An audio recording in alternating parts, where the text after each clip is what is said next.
I saw people were talking about this movie because of the Oscars and how Emma Stone won an award for it, so I thought, let's check it out. Cause curiosity, but also algorithm purposes. Cause while I can't feed myself from YouTube yet, the algo will never go hungry. I want to pause a moment. I'm still watching a movie, but while my channel is small, I still want to protect those who may be affected by the things depicted in the film. So this is a trigger warning that this film has depictions of suicide, and I know what that's like. I hope you reach out to anyone and take advantage of options available to you. Hell, if you reach out to me on Twitter or something like that, I will help you find resources. But just know that you have options beyond the final one, and for whatever it means from a stranger, I appreciate you. Now, let's get to it. So the movie starts off with a suspenseful musical number as a woman in a blue dress stands on top of a bridge when suddenly she jumps. And immediately I know why it won an Oscar. You kill a white woman in a movie, you get at least a nomination. I can already tell this movie will have a lot of visually stunning and phenomenal cinematography. And just letting you know now, I'm dumb as hell. I started doing video essays on movies because I want to improve my own writing, but also learn more about screenwriting as an art form. So if you want someone who knows shit about the artistry of cinematography, you're in the wrong place. I don't know shit about fuck.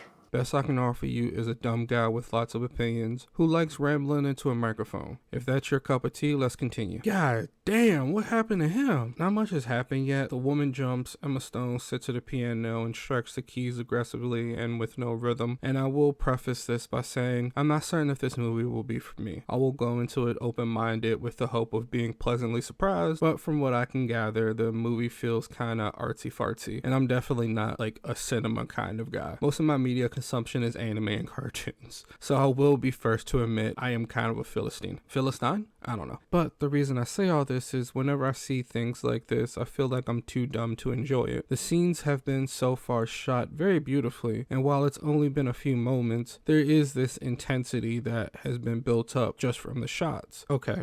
Now I know for fucking sure I'm way too dumb for this movie because I'm like 5 minutes in and there's still no dialogue, and Willem Dafoe's character just blew a throat bubble, and my first thought was, damn, what that thrusty do? I'm not even sure if I should finish this movie. This movie just won an Oscar, and I'm like, hee throat goat. Anyway, from what I know about the film and from what I've seen, I will assume that Emma's character is the person who jumped, and through her childish mannerisms, I assume she is learning to do simple tasks again. A bit of a side thought I had while they were having dinner, Willem Dafoe's character is hooked up to a bunch of tubes, and his face is obviously scarred and mangled, which made me think of Frankenstein's monster, like the big green thing, because Frankenstein is actually the doctor. Anyway, I wonder if they will draw parallels to that, which I will likely miss because I never saw that movie or read that book anyway. I don't want to be the kind of person who reads into every single scene in an attempt to make myself seem smarter than I actually am, so I won't. I'll try my best to make bullet points of my actual thoughts and not just ramble. So there's finally some dialogue, and we are told that Willem Dafoe's character is a renowned surgeon whose name I forgot, but whatever. He is renowned, but no one seems to really care or give a shit as they can't move beyond his fucked up mug, which as a fellow ugly dude, learn to be funny, man, it helps. Jesus, one of Willem Dafoe's students meets Bella, Emma Stone's character, and calls her a pretty R word. You know, that word that people no longer use to describe people who are mentally slow? I'm not certain what the proper term nowadays is, but out of respect I won't say it. Anyway, he calls her a pretty R word, and it caught me off guard a bit. I know it's a period piece, but still, I wasn't expecting him to say that, because Emma Stone is like average at best. Like maybe in like Victorian London she would be a baddie, but I'm kidding. Jokes aside, Emma Stone is a very lovely woman. I just wasn't expecting him to say the R word, honestly. Which has me curious if they're gonna go all the way and have her drop a hard R N word at some point. Like obviously the N word and the R word aren't comparable, but like if you're gonna make a period piece, I say you don't bitch out. I wanna see N words fly like beautiful doves traveling south for refuge from a cold winter. I want hot ends flying back and forth like ping, ping, ping, ping, ping. Y'all think Emma Stone gonna drop one? She's mentally handicapped, so like, can you even get mad at her if she does? Imagine Emma Stone's character looking up at you with those big, almost off-putting eyes and goes, hot and ready. Rolls off the tongue beautifully, but with almost a sort of grace that is kind of unbecoming. Anyway, while dude is admiring how pretty she is, she pees herself. Student guy is tasked with watching and studying over Bella and her progress, and so far there isn't much. However, twice now, she has eaten British food and immediately spit it out. And by no means am I saying British food is bad, bad. But if a mentally disabled woman who pees herself can't stomach it, maybe we should rethink our culinary choices, England. Not much has happened yet, but I have noticed that several times now, Willem Dafoe's character has been referred to as God, whether in passing by the character himself or Bella. Bella refers to him as God as well, which I find interesting, as unless I missed it, Bella and Dafoe have not had any direct conversation about God or even the concept of God, which brings up the question, how does she even know what God is to even refer to Dafoe's character as one? I just noticed that this horse-drawn carriage is a car that has no relevance, and I have no analysis. It just kind of tripped me out. I don't want to nitpick just for the sake of a video, but while out with the student boy and Dr. Dafoe, the student catches a frog and Bella is amazed and then immediately says, kill it. And again, I don't want to nitpick any and everything to dissect, but it is odd that Bella has an understanding of the act of killing something, which is different than just understanding what life and death is. Being alive and not alive are more or less easy to conceptualize, but for Bella to know and understand, at least on a surface level, what it means to take life as a concept feels too important to just not go over. I don't know what's the doctor's point or purpose in bringing Bella back to life and having such control over every aspect of her life, down to originally refusing to even allow her out of the house. But I think it's odd that he's even going through the process of meticulously taking note of the information she receives, and that she knows to refer to Dr. Dafoe as God and what it means to murder, especially during such a developmental period. Like, why go through that effort just to have very obvious and apparent gaps in her knowledge and understanding of the world? Bella freaks out over some ice cream and Dr. Ugly puts her to sleep. And again, I don't want to read too into everything, which is why I don't really watch movies like this, because I think they can be kind of intimidating for me, because I don't want to just make shit up essentially and sound dumber than I am. But with films that are shot stylistically like this, I look at every little thing and read into it like an English teacher. Anyway, my point is, Bella is knocked out and student guy places her in her bed and one of her boobies falls out, which I'm obviously not going to show, but he stares and lingers too long, which I think suggests he is going to make a move, possibly, because despite her mental shortcomings, he really drilled home he thinks she's pretty. Okay, shit just got really interesting. Student boy tells the doctor, hey, tell me what the fuck is going on or I will go to the police. The doctor explains that the woman in the blue dress we saw in the beginning of the movie was in fact Bella, or whoever Bella used to be, who jumped from the bridge, and the doctor decides it isn't his place to bring back someone who hated their life enough to end it, especially not when she would just end up in a shitty understaffed mental facility anyway for it. So the doctor decides the only moral thing to do is to take her unborn child and put their brain in the dead mother's body. What? That was not what I was expecting. I thought he brought a dead woman back to life, but putting the unborn baby's brain into the dead mother's body, what kind of chaotic neutral ass thinking is that? But also, something I noticed in this flashback is this is the first time the movie's been in color. So far it has been only in black and white. Even when they go back to the present during the flashback, the present is still in black and white. I have no analysis for that. I just kind of wanted to keep it in mind.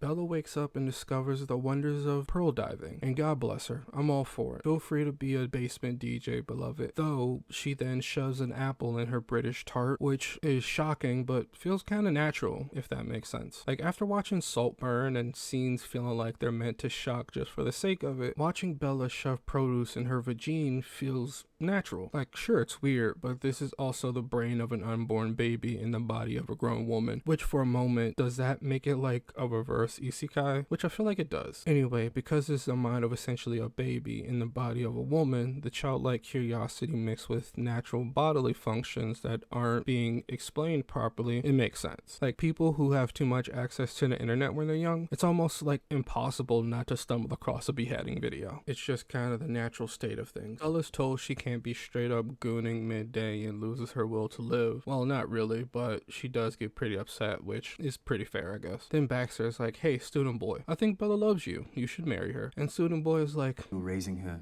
to be your mistress. A dark thought, unworthy of me, I know. Huh? You're not raising her to have sex with her? I'm sorry I had that thought. Which, for a moment, let's put a pin in both of those. One, how would Bella have any concept of love? The doctor says he has only observed it and never experienced it, so he obviously can't explain it to her. Two, student boy admits he likes her, but also doesn't realize that the dark thought he had about the doctor being a weird groomer is in the same vein of creep as him having feelings for Bella. Like, bro, you're a creep too. Ugh. Brother, ugh. Like, even if we don't acknowledge the fact that the mind of a baby is in that woman's body, during this point in time, she developmentally isn't an adult, which he obviously knows because his entire job is to log everything about her. In fact, he is more of a creep because he knows the full story of her quote-unquote birth and still wasn't like, ew, I'm okay. Mark Ruffalo shows up and rubs Bella's coochie. More stuff happens before that, but I doubt I can think of anything funnier than that statement, so we're going to move on.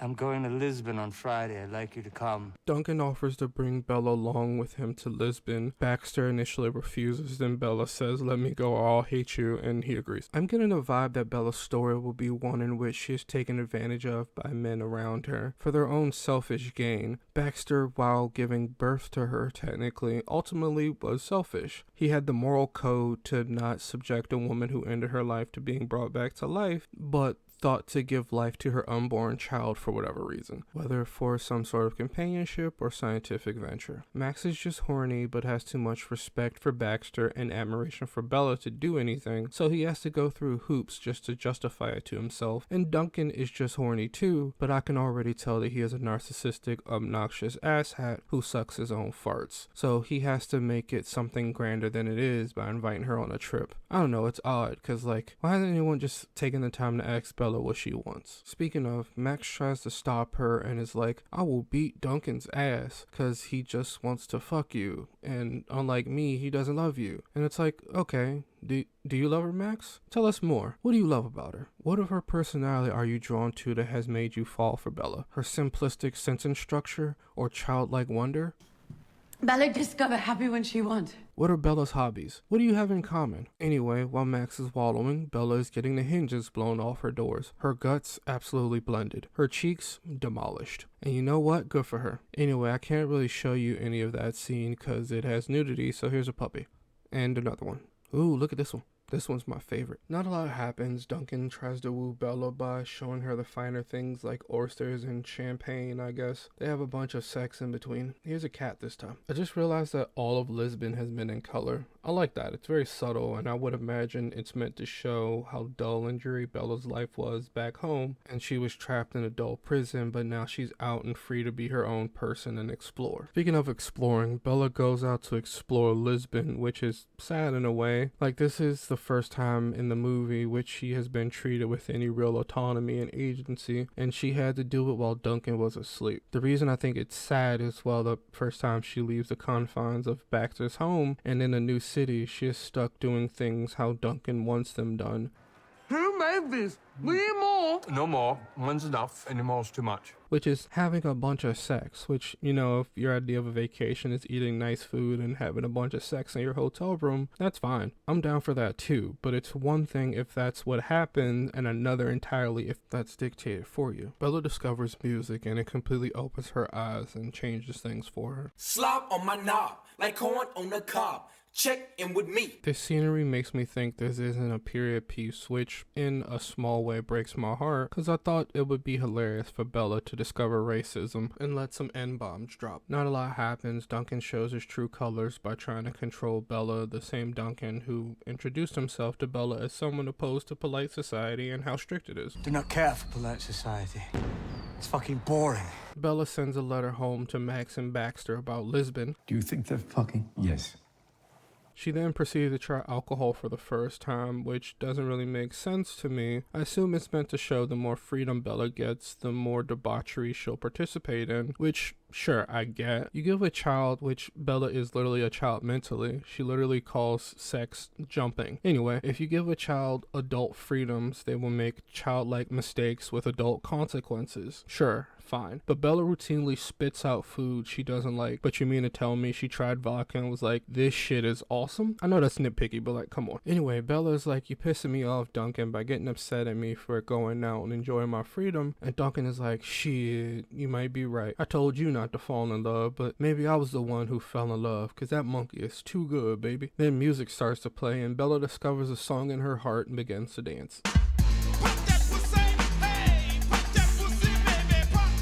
After what is technically, definitionally dancing, Duncan gets jealous and tees it off against some guys. Bella gets angry and then they go back to their hotel room and make out. Then Duncan learns that the girl he told not to get feelings for him took him seriously, and he gets angry that she hooked up with other people. Then he cries in a bar, and Bella is just as confused as I am, cause I also don't know why he's upset and crying. Then Duncan makes the very logical and rational decision to kidnap Bella and put her on a cruise to Athens, which I'm not sure how he expected that to go. Finally, Duncan's balls are empty enough for him to be like, Bella, how are you the way that you are? Like, how the hell do you know what empirical means, but don't know what a goddamn banana is? But then, like, how the hell are you in love with her then, Duncan? Like, why is everyone in love with Bella but knows as much about her as she knows about her goddamn self? Can somebody explain that to me? Like, this can't even be described as lust. Bella isn't shown or described as any more beautiful than any other woman. Long hair and pale aren't exactly rare sights in Europe, so I don't get the appeal. Unless this movie is trying to say every male attracted to Bella is a PDF file, because they're all attracted to her childlike demeanor and sentence structure, which seems to be the only logical conclusion, because everyone seems to really enjoy how unworldly she is and has no experiences. Also, why does Bella still walk like it's a new concept for her? Like, with enough of doing anything, fluidity comes. So why has her speech become almost normal, but her walking hasn't? So Bella makes friends with an older lady and a guy named Harry. And again, not to nitpick, but Harry is quite literally the first black person I've seen during this movie, at least one with a speaking role. And I've seen Mark Ruffalo inside of her more than the motion capture suit in an MCU film. So I know goddamn well this is one of the first, if not the first black person she has ever met. And you mean to tell me they don't even mention it and Bella takes no note? The same Bella who refers to Baxter as God? The same Bella who tattooed the inside of her thighs to note which is softer of the two, and will look at a middle-aged white woman and say, and I quote, I pray you be rubbing your coochie, cause you not getting your box beat in 20 years is crazy, but has enough social tact and understanding of racial dynamics in society to be colorblind? Like, it doesn't even cross Bella's mind, not even once, to be like, hey, why do you look different than everyone else around me? Bullshit. You can't give her childlike curiosity, expose her to little or no other people, and then just have her be like, oh, someone different? That's chill. Like, not even in a racist way. Like, if I went to a country with a homogenous society, like, I don't know, a rural area in Japan, and I'm the first black person a child has seen, oh fucking course they would be curious. Like, I know you're probably saying, hey Bellows, this isn't that big of a deal. And to you I say, shut your goddamn whore mouth. This adult child hasn't had anyone tell her that the things she calls furious jumping and feeling happy are called sex and orgasms, but has been brought up to speed on the historical dynamic of black and white people's relations and the necessity to be colorblind in polite liberal society. Get the fuck out of here. Whatever. Baxter and Max have tried to recreate Bella and made Felicity, who they establish as nothing like Bella, then immediately show Bella having a conversation with Harry and old lady about humanity, personal growth, and how Bella is special. Blah blah blah. Yeah, Bella is special. Real special. She's reading fucking Emerson but calls sex jumping. Duncan shows up and is like, hey baby, let's go have some relations, and Bella is like, nah, I just want to keep reading. And he is like, huh? I liked you better before. All that reading and shit, which makes sense because Duncan is obviously a predator who wants to groom and manipulate Bella into being docile, seen and not heard sex doll. And he eventually walks away frustrated when she expresses bodily autonomy. Duncan tries to drunkenly kill old white lady whose name I have forgotten in the time it took me to pause and start typing. And then Bella goes to Harry and is like, I don't agree with you. People aren't cruel. I believe this, but when I'm with Duncan, I have cruel thoughts. And Harry is like, bitch, you don't know shit about nothing. You haven't experienced anything. Let me show you. Which, sure, whatever. I will say, I do like Harry and the old white lady though, but especially Harry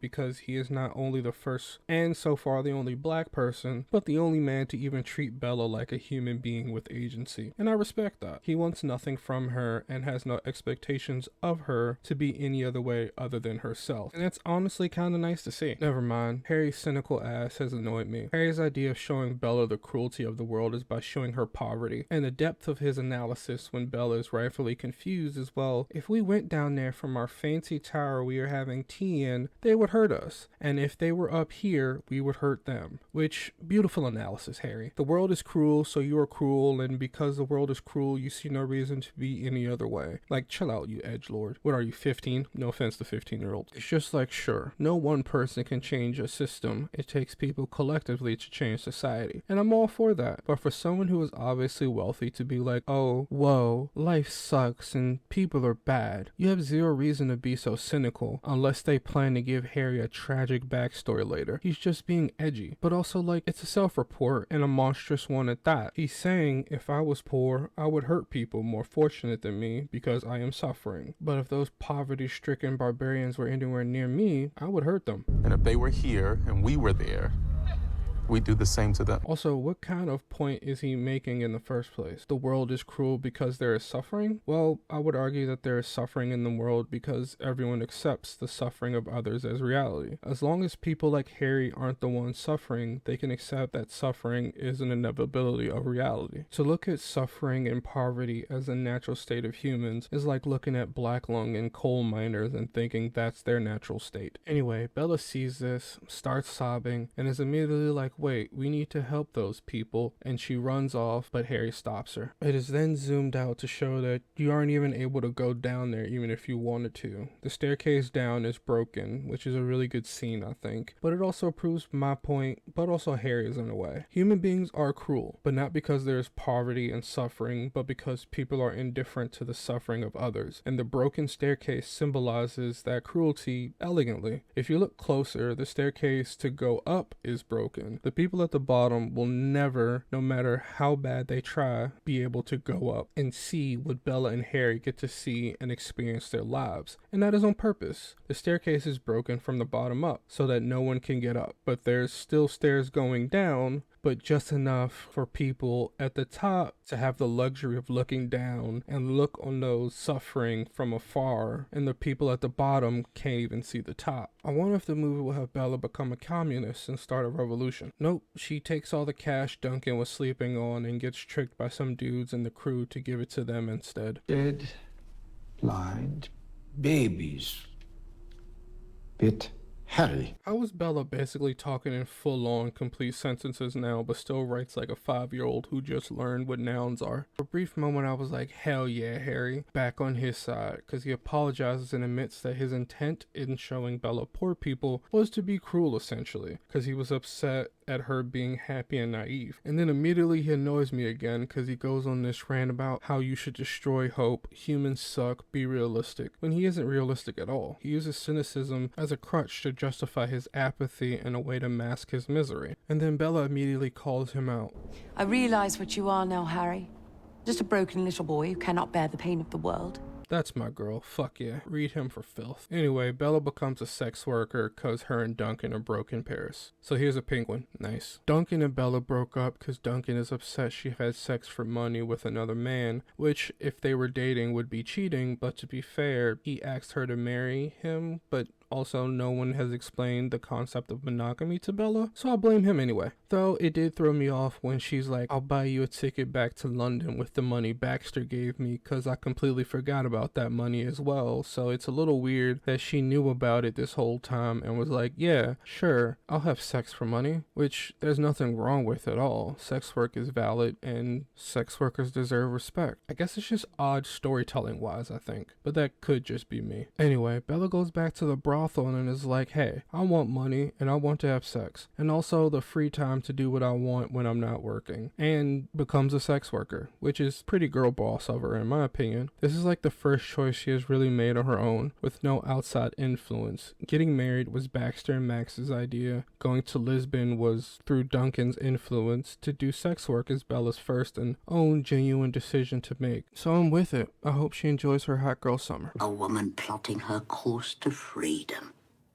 How delightful. Well, that didn't last long. Bella soon finds out that sex workers aren't treated with respect or kindness really, and that men are pretty gross. When she decides to suggest maybe we should let the women decide who they have sex with, and the black sex worker, who I'm not sure if they've named, if so, it was probably in French, and I understand French about as much as I understand Klingon, the black sex worker agrees, and then the madam goes on to be like, you gotta fuck this ugly guy for free now. And to be honest, I would burn that bitch down and stand outside with with a shotgun just to make sure the madam doesn't slither out. Wouldn't let that shit happen to me though. But that's just me though. Anyway, the madam goes on to be like, this is the way the world works and you need to suck it up, to Bella after punishing her by biting her earlobe, and says if I let this brothel be run fairly and with respect, my grandchild will go hungry. And it's like, well, maybe you should get a real job then, madam. Bella has more sex. So I don't know. Comment below what movie you think I should review, or your favorite movie. Mine is Oldboy. Very good movie. I've seen it like 3 times. You should definitely... Oh, she's done. Never mind. Back to the review. Oh, never mind. She's back at it. The movie basically right now is Bella having sex with increasingly weirder and weirder dudes. Like one guy even has his sons watch, which to be honest, I need therapy after, so I know for sure his kids will. Oh shit, Duncan's back. Also, Bella literally became a socialist.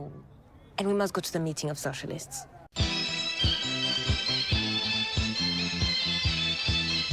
So Baxter's dying. Anyway, damn, the madam is tatted as fuck. Bella has more sex, but this time with the black sex worker she's been hanging out with, which, nice. We support interracial queer dating on this channel. Anyway, Mark Ruffalo tries to kiss Max, and Bella starts to question why she has a scar on her stomach. Bella finds out that she is her own parent, but also her child at the same time, and is like, why didn't you tell me, Max? And like, how the fuck would you have even understood, Bella? You called sex furious jumping until like 40 minutes ago. How the hell would he have explained that you're actually a zombie with the brain of your dead child in your skull, but not really because you have 0 memories of the former inhabitant of your body? So like, yeah, like I'm watching a movie and barely understand, and you're saying you, the person who pissed themselves at the start of the movie, would have pieced it together? Bella meets Madison? I don't remember her name, to be honest. She's only been called by name once in her 3 or 4 appearances so far. She calls Max and Baxter monsters, which, if Baxter is God, can he not do what he wants? Also, I mean, not super ethical, but giving life to people isn't necessarily a crime. Okay, Max gets some fucking cool points from me. He hears Bella was a sex worker and was like, I'm not going to judge you. Your body is yours to do with as you please, and you probably should have charged more, which kind of agree with. $30 for an hour is crazy. Bella asks Max if he believes people can improve, and he says yes, and then that is all she needs to marry him. Max and Bella get married, but that's irrelevant because Baxter shows up like, I just did heroin to numb the pain, meth for energy, and I just did a line of coke for fun, and that's the coolest he's been the entire movie. The wedding is stopped by Duncan and General Alfred, who is the husband of Victoria, which was Bella's name when she wasn't Bella, I guess. Anyway, Alfred is like, let's go, and then Bella's like, sure. Which, I don't know, I guess they need one last twist to fill out the movie. I don't know. I assume she's doing this to understand who she was. How did we meet? At a ball. Which I was right, because she asked questions about who Victoria was, and it turns out that Alfred is a genuine monster who says he will shoot Bella in the head if she tries to leave, and constantly threatens his staff with a gun. And by no means am I victim blaming, but it doesn't make sense to me, the inconsistencies in Bella's character a little. Like, it's nitpicking, but that's kind of the point of reviewing and analyzing a movie. But Bella's eagerness to accompany a strange man she just met and leave the safety of those who care for her on a whim doesn't make sense to me, when logically, she intellectually should be beyond that. She was a sex worker. Shouldn't that experience have given her enough understanding of the world that strange men can be gross and cruel? Or how about the entire time she spent with Duncan? Maybe because I have always had a strong sense of self that I have never had any real or genuine desire to quote-unquote find myself and what it means to be me. I am whoever I am in the moment. I like what I like and I don't like what I don't like, and I'm fine with that. So for Bella to just leave in the middle of her wedding isn't logical or even naive, honestly. It just kind of feels a bit asinine. I guess I understand that maybe it is to show that she is a free spirit in a way, because she asks if Max will stop her and he says no, which I can understand, but is that not demonstrated earlier by his acceptance of her past? What the entire fuck? This movie just threw a fucking curveball and shows Bella overhearing Alfred talking to a doctor about mutilating Bella's genitals. Bro, where the fuck did that come from? Bitch, you needed to have a gun pointed at you several times to find that out. The prior conversation with Baxter where he says, sure, I might have created you, but you have made a life of your own by creating experiences and memories that are uniquely yours that no one can take from you. Sure, Bella, I made you, but you made Bella Baxter who she is. You needed a racially ambiguous metrosexual man to threaten to murder you to realize who you are? What the entire fuck? Baxter experiences a moment of peace and happiness at the end of his life, which is more sad than anything. Like the entire movie, you get random random bits and pieces of his life told to you, and how his father was a emotionless, mad scientist psychopath who experimented on him growing up. You think my father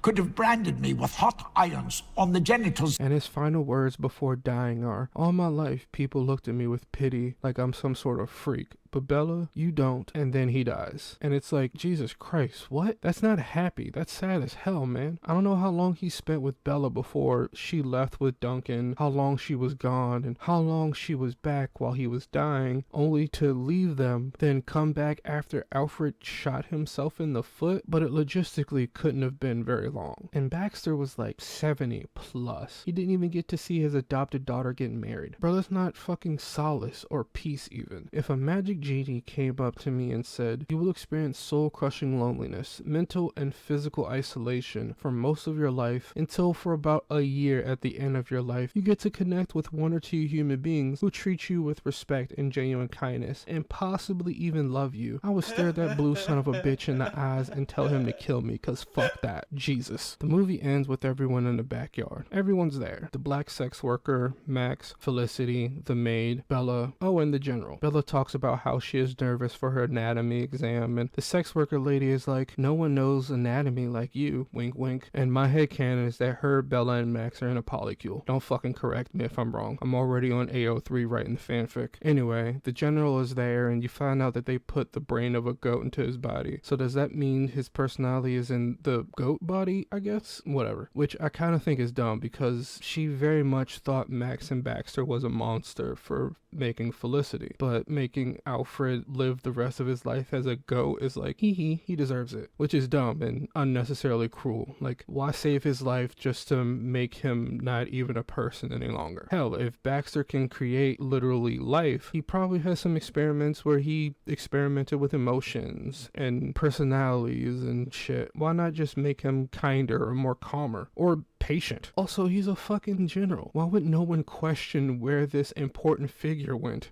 It was just kind of dumb, I guess. Anyway, final thoughts. The movie wasn't bad. It was a solid movie. It definitely had moments, and it visually was a very pretty movie. But, and call me a Philistine, but nothing about this was like, I see why this won Oscars. I've never really cared or watched the Oscars, so maybe I'm coming to a conclusion that people who are very into film already knew, but it didn't feel like anything special. So like, what is the criteria to win an Oscar? I think Emma Stone did fine acting wise, but I think everyone did fine acting wise, equally so. In fact, I liked Willem Dafoe and Mark Ruffalo's acting a great deal more than Emma Stone's, so I'm even more like, what makes this worthy? And again, don't get me wrong, I'm not hating on the film. I thought it was good, but I didn't leave the movie thinking it was groundbreaking and or changed in some way. And while that is my own personal criteria for a good movie, like, did I end the movie different somehow than when I started it? Whether that's mentally, emotionally, or philosophically. And Poor Things didn't really do that for me. And it's possible I'm not the target audience, but I don't know. I hope it doesn't seem like I'm being harsh or think the film was bad. In fact, I think you should go watch it simply because it's visually a very appealing and interesting movie, but I wouldn't call it groundbreaking, you know? A reoccurring thought I had as Bella grew to be more independent and came into who she was my hope that it would go deeper beyond using sex to show Bella's autonomy and agency. Like, it felt to me the movie would begin to explore Bella being her own person outside of men, like becoming a sex worker and exploring socialism, or saying she wants to become a doctor, just to kind of make it all about men around her and how the men around her affect Bella, or the people around her. It's all about the men's interactions with Bella, which for the most part were 90% bad. Even though Bella's relationship with the women she interacts with have so much more depth to me and are so much more dynamic. Even the Madam felt very dynamic as a character. I would have much rather it have been equal or even reversed as far as Bella's interactions between men and women in the movie. Because you could argue that Bella running away from men to find herself and the overall interesting and even positive interactions she has with women shape her much more. I don't know, I might not be explaining this properly. I think ultimately what I'm trying to say is every time I thought this film will explore topics deeper, like women's autonomy, the patriarchy, class dynamics, it just kind of moved on to Bella having sex or not exploring the topic any deeper. Like, Bella was passionate enough about social change that she started attending socialist meetings, and it just stops there. She just goes home to her life of luxury to study to become a doctor. She brought her black ex-sex worker lover home with her. I don't know, maybe I'm being too critical. It's a good movie. Go watch it and let me know what you think.